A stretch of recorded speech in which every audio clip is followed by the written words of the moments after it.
My heart goes out to him. Please give it up for Adam Fergus!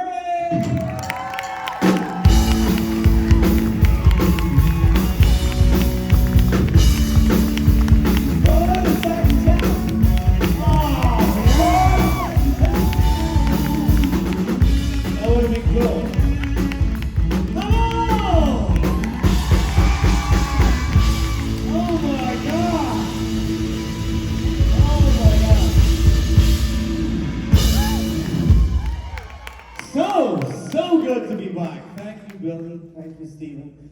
Thank you, Jason. Hi, Seattle! You know, the last time I was here in Seattle, Jason Mann was also here, and we ran a marathon. Oh, yeah.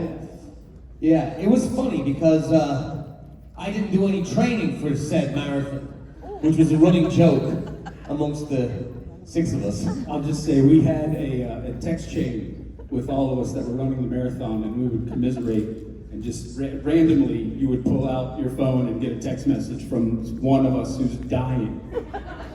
And he had a speech about going to the land of his father to die while running on a beach in Ireland, and it was the funniest thing I've ever seen in my entire life. It was really good. It was a great experience because it really taught you a lot about yourself, about how lazy you are in general. Should I do a practice run today? Nah.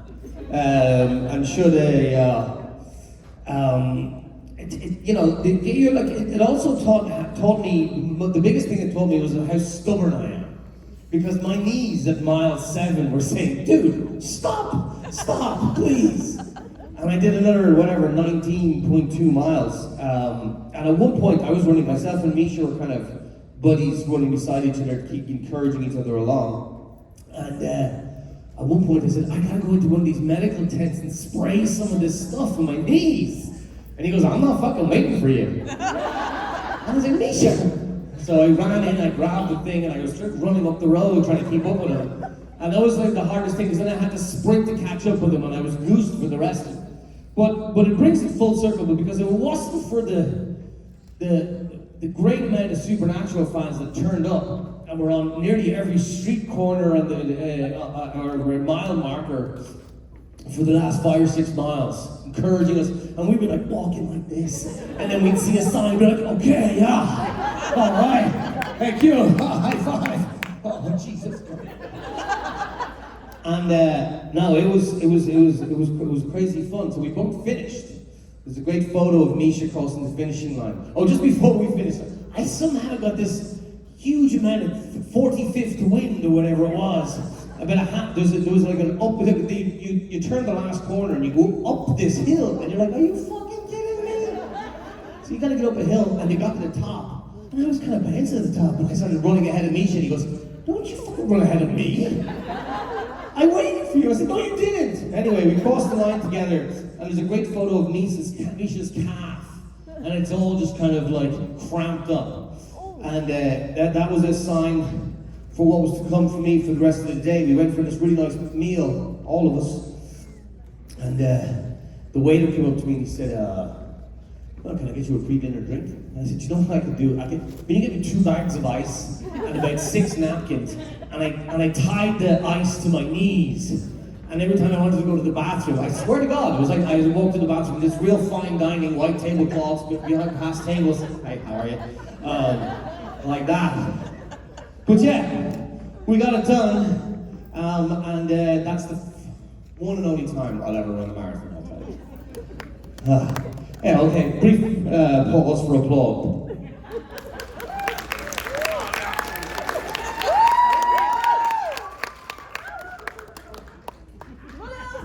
Yeah, you're right. That's from lifting 2 kids. Also, I got these as well, which are part of the parcel of having children as well. I wasn't told, but yeah, you get old really quick. So you're more than welcome to go up and ask questions of any nature. I was thinking a good starting point today after last night's debate was like, how fucked are we really? Or then another question though, to provoke some questions was like, what are you really afraid of? you know, and I don't want to wax or on or wax lyrical about becoming a parent and being a parent, because it seems that's all I talk about these days. But yeah, like, you know, when you do become parents, you kind of are afraid of everything, right? So yesterday I'm getting on the plane, and you know, my Burbank airport, and I'm getting on the plane. I'm just on the walkway up the steel steps, and I see on the side of the plane, Boeing. And I'm like, okay, Boeing. Now, I haven't heard a lot of good things about this company lately. They may have killed some guy who was going to testify against them. 2 of them, thank you, yeah. I saw their CEO getting grilled in Congress, and he's like, oh, yeah, I got paid $33.7 million this year. I'm like, didn't they lose, like, not put on 4 bolts onto a door? And, like, you start thinking about these things, and the worst time to be thinking about these things is when you're boarding one of their aircraft. So, like, you just put in my earphones and just pretend, like, you know, everything's fine. You really just do. And it's funny because, I say it's funny, it's not funny at all, but it's funny because my mother-in-law, when she had my wife and her brother, she stopped flying anywhere. And I was like, you know, before we had kids, I was like, Claire, why don't you not just have a sense of adventure? Go on a holiday somewhere, go. No, just was too afraid. I was like, that's crazy thought. And then you actually have kids and you hear about Boeing and you have the exact same thought. And my mother-in-law was right! Get off this plane! But anyway, I didn't, and we're here, thank God. Thank you. But yeah, like oh, hello, do we have a question? Hi. Hello, how are you? We'll just interrupt my diatribe for a question. So my sister's trying to convince me to do a half marathon with her in New Zealand. So based on your experience on your marathon, my answer to her should be hell no. No, half marathons, I would encourage, look, I think you should always do, like, you know, ticking boxes in life for some reason is worthwhile. Like, you know, a sense of achievement. And I will always be able to tell my kids I ran a marathon, when, you know, like something stupid like that. But I think, I do give it a hard time, but it's something I am very proud of, weirdly, because I know how hard it was to get through. But these people who do like 35 marathons a year, or, you know, they do these, you know, crazy I read one about this guy who ran, like, you know, a marathon every day for like 26 days or something, more like crazy stuff. I don't really know the purpose in that, but like, I think, yeah, ticking boxes and having something that you're proud of and pushing your body to what I believe was its limit for 4 hours and 19 minutes. Is something that you look back on and yeah, for some weird reason I'm incredibly proud of it. So like, yeah, do it, push it, but don't hurt yourself. You know, to be fair, Jason was talking about that text message group. Like, I would get messages from Jared and Jensen, and they would be in these inflatable pants. You know, after a recovery pants, I believe they're called. And I was like, oh, they've done all this effort. Turns out there was method to their madness, because then they could walk the next day. You know, yeah, I've been great at listening to advice. Hello, do you have a question over this side? You do? Hi, my name is Amanda. Hi, Amanda. I'm from Montana. You're from where? Montana. Montana. Yellowstone country. Way north of that. Way north. Glacier Park country. Where? Glacier National Park country. Okay, so is there more people there or less people there? We just made like 1 million for the whole state. Good for you. Look at you. Way to go, Montana. My question is, so I know you're obviously Irish. Was it hard to switch accents to play Mick, you know, Cockney versus... No, like, yeah, like English I've always had, I think, I say that now, there's probably some English people here in the audience going, no, you didn't. No, but I've always had a certain amount of confidence with our neighbours to the east. I grew up with a lot of American television, but also with a lot of British television, and it was easier for me to do that. But I did it, you know, another show I did recently is a show called State of Happiness, and we filmed that in Norway. It was about the Norwegian oil, discovery of oil in Norway in the 60s and 70s and 80s and all that jazz. And I had to play a Texan. Yeah. And because there are a couple of Texans in the cast here, and I could bounce ideas off, and also was afraid to do a bad one in front of. I found that a lot more challenging because I was afraid of getting it wrong. You know, there's always something that when you listen to yourself back or watch yourself back on television, and you go, like acting's kind of tough. At least I find it tough. You know, when you layer on an accent, you're like Michael Caine famously said that, like, you know, I don't do it because it takes 50% of my concentration to do the accent correctly, and then I'm 50% less good at the thing that I've been employed to do. And so, to some people it comes really naturally, and other people like me, that you have to, like, you really try and work on the phonetics. But to answer your question, I found Mick quite accessible because of, you know, I based him loosely when I first read the script on the Artful Dodger, from Oliver Twist, right? But he was the Artful Dodger, pardon the pun, with a twist, because he wasn't. He was kind of the straight guy, you know, to catch his whatever catch was. I wish David was here. I could slag him up. It's like my right arm is missing off the stage because I normally do my panels with David, so. I sort of miss him. I find it easier to do and a whole lot of fun as well. I find the Cockney accent a lot of fun to do. It's quite lyrical and kind of it's quite musical, you know.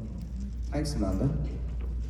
Oh, we have some more people over here. The stage is quite long.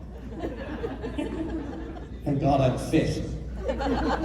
Hello. Good morning. Good morning. What's your name? My name is Annie. I'm from Alaska. Annie from that's amazing. Alaska. I've always wanted to go to Alaska. You should. Yeah. Yeah, it's Do like a cruise with a difference up in the north. Mm-hmm. Okay, it's not too far from here actually, so that's why you're here, obviously. Makes sense. It's actually like a 2.5 hour flight. 2.5 hour flight. Okay, cool. So my question for you is, very belated congratulations on your twin girls. Oh, thank you. Did you reach out to Jensen for any advice on the twins? And First thing I did was, we found, like, it was crazy. We were in, indulge me slightly here for a second. We were in South Africa. My sister lives in South Africa. And I was filming this show I was telling you about in Norway, and it was the middle of the pandemic, and it was the only thing that was happening work-wise, because every production had shut down, but the Norwegians being the Norwegians, they worked it out that they could film safely and no one got COVID. But then we went to South Africa for Christmas, and my wife got pregnant, and we all got COVID. And it was really bad because, like, you know, Hayley was in bed for 23 hours of the day. And my sister, who'd had 3 boys, she was like, I remember being tired, but I don't remember being this tired. And we're all like, fuck, is it the COVID? And it was, you know, I'll brush over a lot of sleepless nights and all that kind of stuff. But eventually, because we had COVID, we couldn't see a gynae. And my sister's gynecologist down there eventually saw us when we got negative tests. And she was like, just by looking at you, you don't look like you're 6 or 7 weeks pregnant. You look more like 14, 15 weeks pregnant. And Hayley was like shitting herself. And as was I. And she goes, anyway, look, I talk too much. Yeah, you could have this syndrome. She mentioned some crazy syndrome. She goes, anyway, look, I talk too much.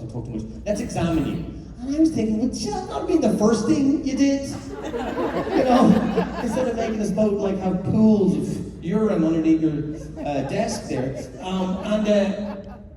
So she goes and she examines Hayley, and eventually she goes, I see what it is. There's one heartbeat, and there's the second heartbeat. So we didn't really get time because of the COVID, and incidentally enough, we had to fly back. We were on a flight to Norway that night to go back to work. So we didn't really get time to kind of focus on the fact that we were having not 1 kid, but 2. We were so concerned that COVID was going to have an adverse effect on the pregnancy, and thankfully, thank God, nothing went wrong, and it was all good. But so eventually, when we had the babies and they started doing all the things that newborn twins do, I was on the phone to Jensen quite often, and I was doing a lot of conventions. I was flying over from Ireland to do all these conventions, so I was seeing them quite a bit. But then they get a bit older and they get teeth, and just one day, do you know, like, God, I'm sorry for putting this out into the ether, my child, but she's got a vicious streak, and when Maud takes something from her, she'll bite her. And this one day I sent Jensen a photo of like these like teeth marks in her shoulder that had broken the skin. And I said, please tell me it gets better. And he goes, are you fucking kidding me? I just pulled a tooth out of one of my twins' heads this morning that came from my other twin. And they're 6. I was like, oh fuck, what have we done? What have we done? You know, Seth Rogen comes up in my house quite a bit because Seth Rogen famously, I saw him in an interview or heard him in a podcast or something saying this is the reasons why he didn't want to have kids. Him and his wife decided not to have kids. I don't know if that's still the case, but this was the case when I was listening to his podcast or the podcast. And he was like, you know, if we have kids and regret it, we're going to regret it for a long period of our life. But if we don't have kids, we'll probably only regret it for like the last 10 years of our life. And I thought it was, you know, and then you have kids and it's like, oh my God, Seth Rogen was so wrong. Look how beautiful they are. They're amazing. Now it's like every once or twice a week I'm like, Jesus, Seth Rogen knew what he was talking about, wasn't it? Smart guy, that Seth Rogen.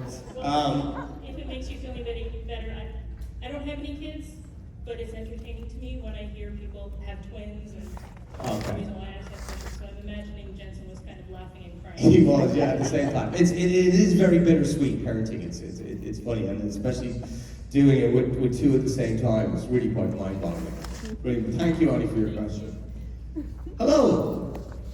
Hi, Adam. How are you? Good, it's Kamara. Oh, hi, Kamara. How are you? Long time no see. Good to know you, in fact.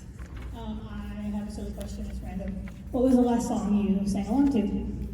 What was the last song I sang along to?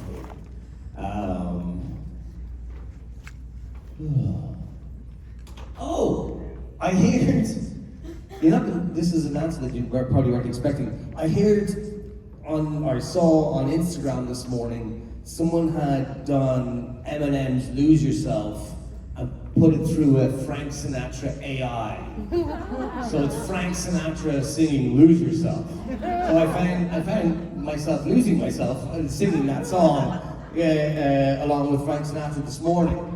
But it's invariably something Disney these days. It's crazy. Like, you know, you do your best to try and keep your kids off the screen time, and then, but honest to God, it's your one saving grace when they're pulling the house down and you're just going, I have fucking nothing left to give.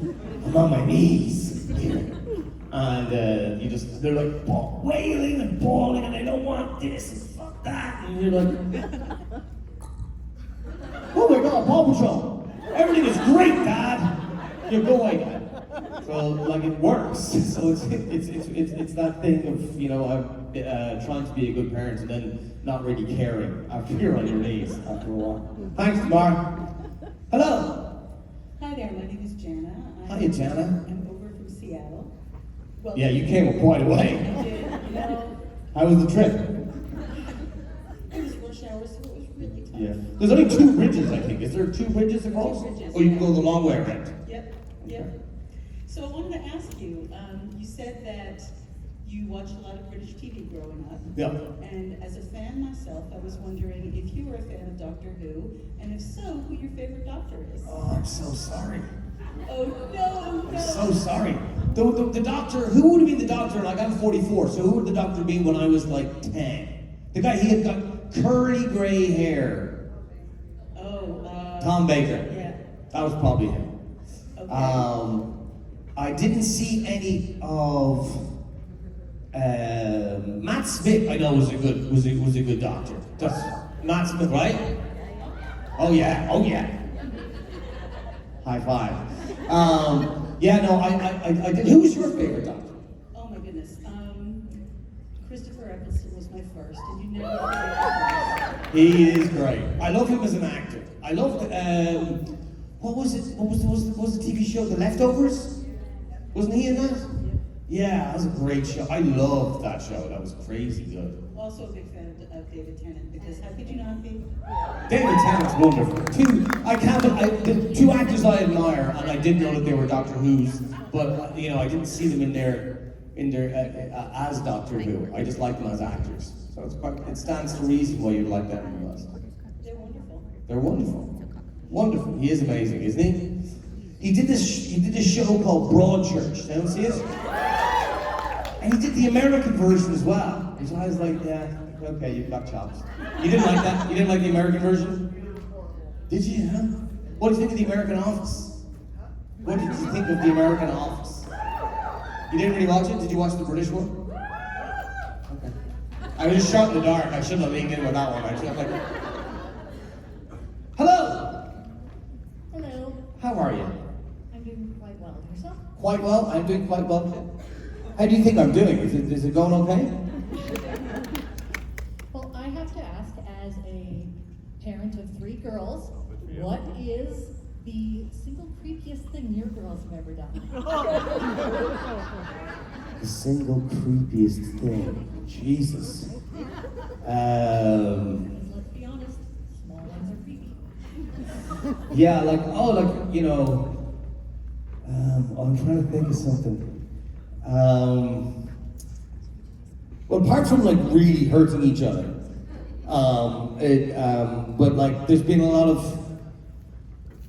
It was funny actually when we first started potty training, daytime potty training. We called them nappies, but I know you guys call them diapers, so I'll try and remember. We were putting them to bed, and I got so used to not putting on the nappy during the day, the diaper during the day, that I forgot to put Maud's diaper on one night. But the next day, I was convinced it was Hayley that I'd forgotten. So I was like, I got up with the girls, and there's fucking everything everywhere. And I was like, did you take off you took off your nappy? It wasn't in the cot. I was like, where did you put it? And then eventually Hayley comes in and I said, you forgot to put a nappy on Maud last night. Look at the state. And she said, I didn't get Maud ready for bed last night. You did. And that's one of the things that you notice when you, or at least I notice, is that like you have to be pretty 100% sure that you're right before you make those accusations. And I have been guilty more than once, I'll tell you, of getting it wrong. Oh, you did that, you made that mistake. No, that was you. Yeah. But yeah, like Juno emptied a potty of wee over Maud's head.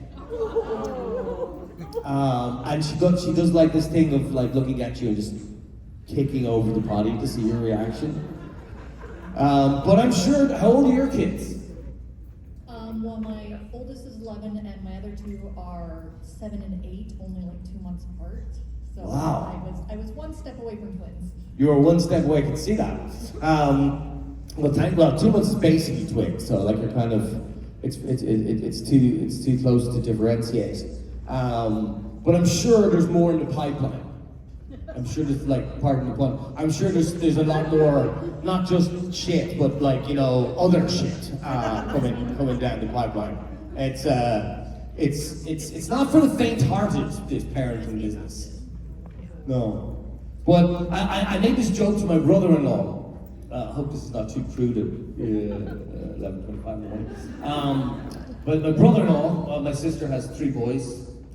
And my brother-in-law, I said to him, I said, you know, you have 3 boys. My girls are going to be angels. And he said, yeah, but I've got to worry about 3 penises for the rest of my life. You have to worry about thousands.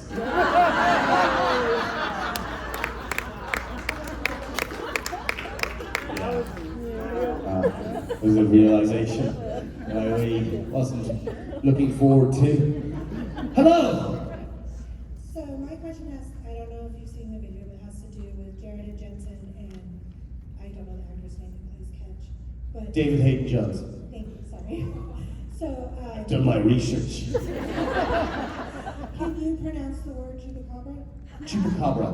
Have you seen that video? Chupacabra. I have. I've seen it. I've seen the clip, and David tells a funny story. You probably know this story better than I do, JC. But when they didn't shoot, they shot it out of sequence, or they shot the first bit first and didn't shoot the boys' reactions to it. I don't know. I'll ask him when I get back to you. But yeah, there's something funny. But they did a lot of those in that season 12. They did, like the post-production crew did some great little kind of outtakes of scenes. There was one that we did in my last episode of Jensen trying to turn baby, and it was like one of those things from Austin Powers, you know, you just like that, and they go back to it, and they were supposed to be making a quick getaway, and I'm standing there with a gun in my hand, and he's like, just 1 second. It was really quite funny. You should check it out. But yeah, the Chupacabra episode. Did you like it? Yes. Can you say Chupacabra? Chupacabra. That's the best I can do. Is it hard to say? Chupacabra. Am I nailing it? Maybe if there's... I can't see the word murder. I just said it. I've always had trouble talking, but I've always had trouble saying the word murder. And I said it twice in a row now. But like, which is quite troublesome when you're an actor, because you know a lot of the scripts you get are like, I'm going to murder you, or there's been a murder. And so I used to change it to, there's been a killing. Because especially when you're doing an accent, like, you know, you're doing a British accent or an American accent or an Australian accent or whatever it is, and you're layering in on a word that you can't say normally, it's really, you can see it in your mind's eye coming around the corner, and you're talking to this person, you're trying to be in the moment and being real serious, and next thing you know, murder's coming, it's coming, and you... Cut! Yeah. It's been a troublesome one for me. Hi! Hi. How's it going? What's your name? I'm Bex. Bex. And where are you from, Bex? I'm from Australia. Oh, lovely. What part? Tassie. Tassie? Yeah. Tasmania? Yes. Oh, good for you. Welcome. Did you fly all the way here for this? I did, yes. Nice to see you. Thank you for coming. Is this your first convention? My first American one, I did do All Hell Breaks Loose a couple of years ago when you were out. When I wasn't there? No, you were I was there? Okay, cool. That's a great convention. You go to Sydney one day, and then the next day you fly to Melbourne. And it's two of the greatest cities. I love Australia. Great place. Excellent. So as an Australian, I do have to ask, do your girls watch Bluey? Oh my God. They love it. And I get to practice my Australian accent. They absolutely have. Has anyone heard of this show, Bluey? I just bawled my eyes out at the Sign episode about 2 weeks ago. He was like fucking weeping at the time. What's wrong, Daddy? Nothing. It's really emotional. It's an emotional roller coaster. For anyone who hasn't seen it, it's a story of this dog family in Adelaide, in Australia, right? Yeah, Adelaide? Queensland in Australia, excuse me. And they have two girls, and mom and a dad, and they just, it's the tone they take, it's the realism, it's the fact that they deal with these real life issues, and they deal with them so well, and I believe only in a way, and maybe the Irish and the British could do something similar, but only in the way the Australians can really get away with it. Like, you know, it's done in some other territories. It would be more shocking and more jarring, but it's just kind of, it's so smooth, and the characters are so well thought out, and it's a beautiful show. So when you're beating yourself up as a parent, and you're trying to show your kids, or you're having to show your kids TV because you're failing, this is one thing that you can turn on, that you're actually not failing as badly as if you turned on Terminator 2 or something like that. But yeah, it's a great show. I love it. Thank you. Anybody else want to ask a question? You don't even have to get up. You can just shout them. What are our greatest fears? Let's bring it all back. Trump. Nail on the head. Oh, I also want to change that thing. You know, this is my Trump card. We got to come up with a new one. Oh, yeah. We got to come up with a new one. Maybe we'll think of one this weekend. What's your favorite ace in the hole? Doesn't roll off the tongue quite as comfortably. Oh, we have another question. Are you vetting the question? Hello! Did I frighten you? Sorry. I'm from Kentucky, and I have two little sisters who love Bluey, and both me and my brother watch it, honestly. We're both teens. But what are your favorite Bluey episodes? Do you have any? Oh, well, one of my favorite episodes. I did like that long one, The Sign. I just thought, like, there are moments in it, like, you know, they deal with one of the episodes. The aunt, the mom's sister, hasn't come over in a while, and she doesn't like to come over because she can't have kids. And it's just so sad, you know. And then they deal with Onesies, that's what it's called. that's what it's called, onesies. And then in a later episode, she turns out she is eventually pregnant. Is that correct? In one of the Yeah, later- that's in the song. Yeah, and that's in the song. Yes, the one I'm just waxing on about. So like, yeah, it's just about that they deal with those real life issues and how to, because you have to talk to your kids about stuff these days. Like they're so exposed from such an early age, you have no choice but to help them along that path, and because you know they're going to be so exposed to everything, then you know it's about dealing with it early on without overexposing them. Like it's a hard balance to find. No, it's funny because like it started out with our little sisters watching it because they're 8 and 6. Okay. And then it was like I came in and I sat down and watched it, and then my brother came in and sat down and watched it. Oh, listen, we have the whole Yeah, family so watching. then we're like talking to the littles. We're like, hey, do you want to watch Bluey? And they're like, nah. And we're like, please. But it is great, it's great. And it's so funny too, like it really is laugh out loud funny. Oh, I'm glad. Keep watching it. Keep watching it. How's your dog doing over here? Oh, he wants to go for a pee? Okay. Bye. All right, so who's coming to karaoke tonight?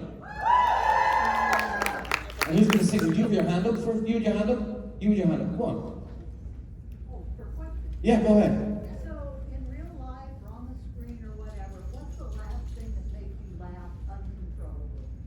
Real life or on the screen, the last night's debate made me laugh pretty uncontrollably, but not in a good way.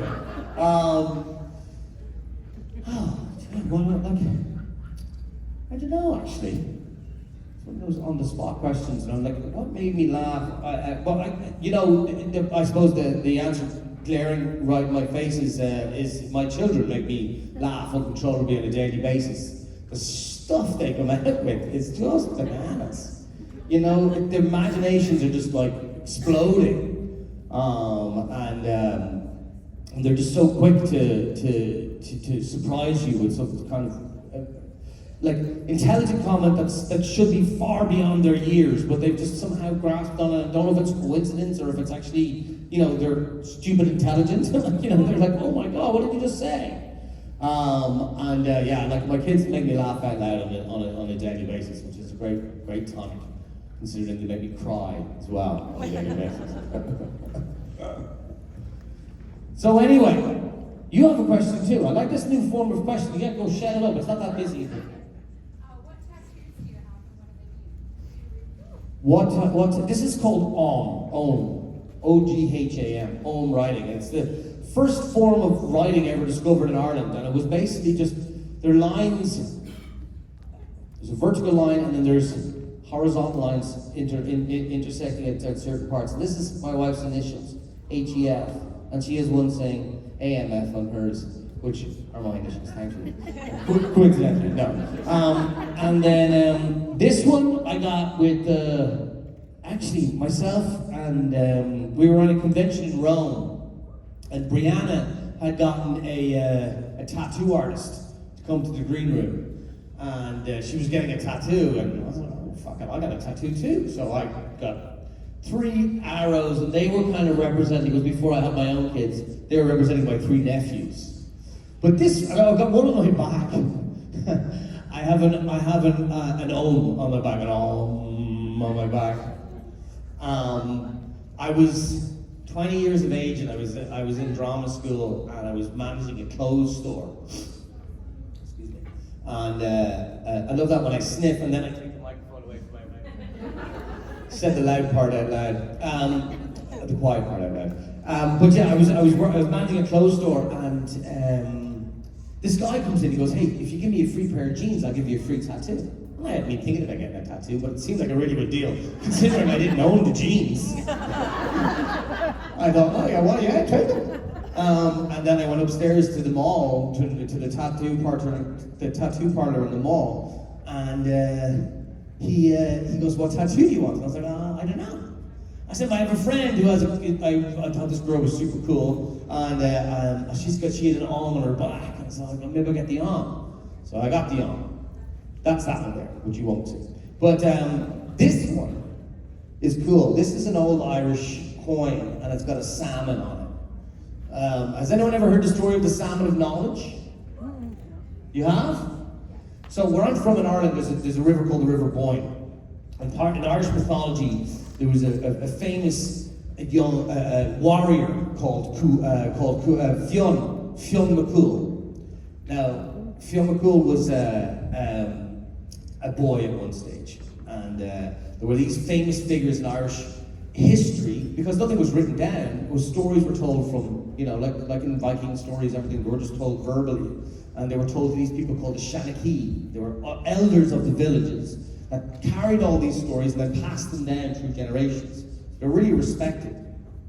But there was this salmon swimming in the River Boyne at the time that possessed all the knowledge of the universe. And if you caught it and you're the first person to eat it, you would gain all this knowledge. And you would be the smart. I'll come to you next, thanks. And then and you would have all this knowledge. You'd have all the knowledge of the universe, right? So this 95-year-old guy was fishing every day of his life, trying to catch this huge big salmon. And of course, one day he caught it. So he brings it up and he brings his little protege, Fionn McCool, and he goes, "Let's put this on a spit, and we're gonna cook it over a spit." So as he's cooking it, he goes, "Now you keep an eye on that. I'm gonna go off and get some seasoning." And I'm bastardizing the story here, or something else, but the gist of it. And as he was turning, Fionn McCool, being a young kid, got distracted and didn't turn it. And then, oh, geez, I can turn it over, and there was a blister forming on the side of the fish.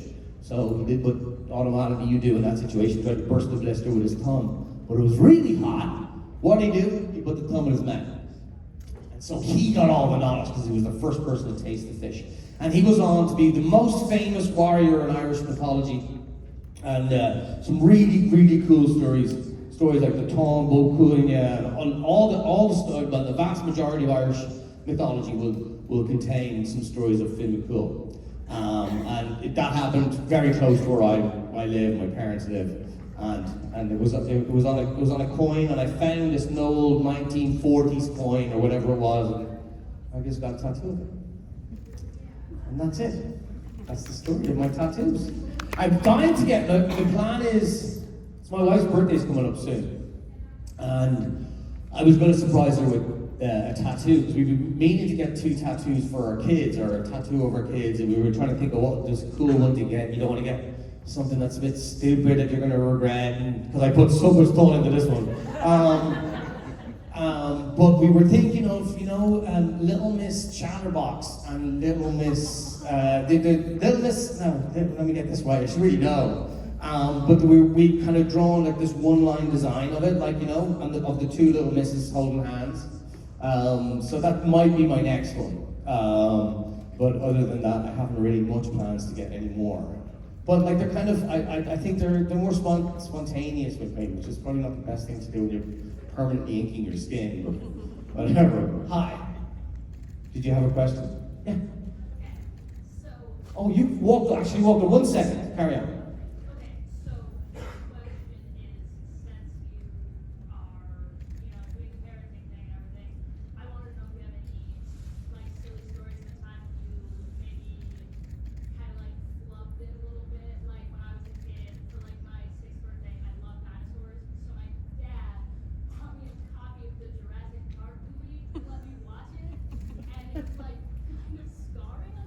Yeah. That's so true. Yeah, there was the other day there was also, but we turned it off. We were myself and Haiti, we were just so tired, and we never watched TV, right? So it was a Saturday afternoon, and the girls, like my girls stopped napping at the age of 2, which is a crazy early time to stop napping. It's torture for the parents, because those 2-3 hours you get during the day, you just get to go, or reset the house back from like ground zero to a fairly respectable kitchen living area. But so they dropped their naps. We don't have that. So we found ourselves one Saturday afternoon and said, we just throw on this film on Netflix, right? Just really bad. It's that film with your man Glenn Pat, the new Hitman. It was bad. But there's also like, we were like, this, it's kind of like a rom-com hitman thing, like, but there was so much fucking in it. Not sex, but like people saying the word fuck. And are there children in here today? I didn't know. It's been late, but there was so much, we just felt bad because my daughter, Juno, she goes around the house saying, fuck's sake. Fuck's sake. She says it exactly like, no, I was going to say my wife says it, my wife doesn't say fuck's sake, I say it. I say it all the time. And it's terrible because you know it's your fault, but like you never say, oh, there are some children in here, but you look old enough.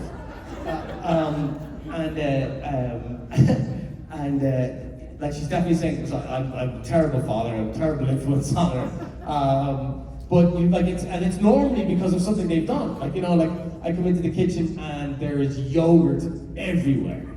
Like we do this thing of trying to, like, you know, they always fed themselves, we never fed them, it was all baby led weaning, all that kind of stuff. So we've always let them feed themselves. But at a certain point, it's less forgivable when there's fucking yogurt and bolognese all over there. Like, hold on a second, I know you're not an adult, but you know that's gonna piss me off. Right? But yeah, so like, yeah, I showed them 5 minutes of a movie with a lot of F-U-C-Ks in it. That's a terrible attempt at censoring myself. Sorry, you've walked all the way up to the microphone, so I'll give you. Hi. I'm born and raised Texan, and I was wondering if we could hear your Texas accent. No. Maybe later, if I've had a few drinks, I might crack it out. Or you know what, the best way you can hear it is by watching the show, State of Happiness. Download it on iTunes. There's the one more in the audience that had their hand up there. I know the lights are up now. Oh, over here, yes, hi.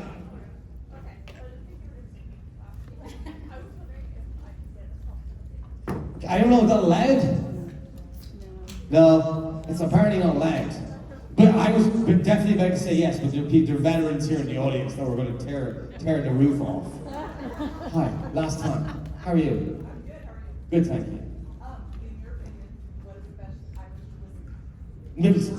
Middleton Rare. So Middleton Rare is by far and away the best Irish whiskey. But you know it because you pay for it. But then it's got like 3 little brothers or little sisters. There's green spot, yellow spot, and red spot. Blue spot's the new 21-year-old. Yeah, okay, so it's got 4. Now, I haven't tried the blue spot yet. It's very good. I can imagine. It's all like, yeah, all that whiskey. I love Irish whiskey because it's like butter. It's like, it's triple distilled. Yeah, I love that. I'm not a big Islay Scotch fan. But like I have 1 or 2, but like I find that it's too peaty for me. Yeah. It's too peaty. But yeah, Middleton Rare if you get a chance. Yeah. Hi guys. Hello. How are you? That was okay, wasn't it? You guys have fun? Awesome, me too. Ladies and gentlemen, please give it up for Mr. Adam Fergus! Good. Glad to see you.